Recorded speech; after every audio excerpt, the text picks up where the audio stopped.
In part one of our look at some of the inventions celebrated at the Prime Minister's Scientific Ingenuity Awards, we saw some of the technology. We saw the winning award, a constant voltage battery. In part two, Peter Christopher takes a look at some of the innovations with a more medical slant. Over the past 2 years, the research students of the University of Trinidad and Tobago have been working on these devices.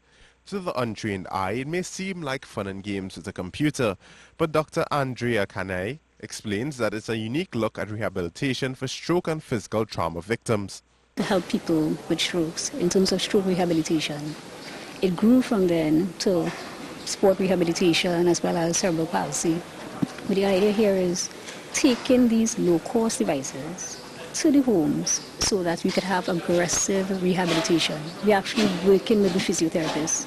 Dr. Canay says these innovations were meant to be a cheaper supplement program for the rehab patients would have to endure during their recovery process.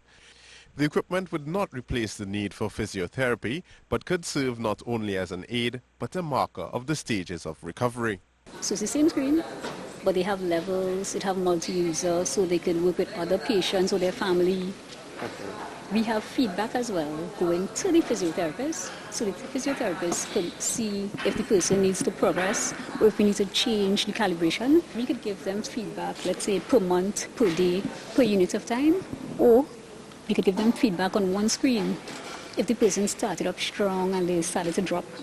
So the idea here is really working with the physiotherapists and other caregivers to create this medical device that appears as a game. Another awardee combined her work in the creative and theatre arts to create a solution for a family member who suffered a foot injury. Using the design of a robot exoskeleton for a film project, Michelle Amoroso developed a supportive jointed crutch meant to aid those who don't want to lose the freedom of their arms when confined to crutches. I have an aunt who needed surgery and she was like, I don't want this walker, I don't want this Zimmer frame, I need my hands free, I can't have this crutch and stuff like that. And I wanted it to be cheap enough so that people could use it, so it would make sense rather than buying metal crutches for once and then what do you do with it, and a local could produce it.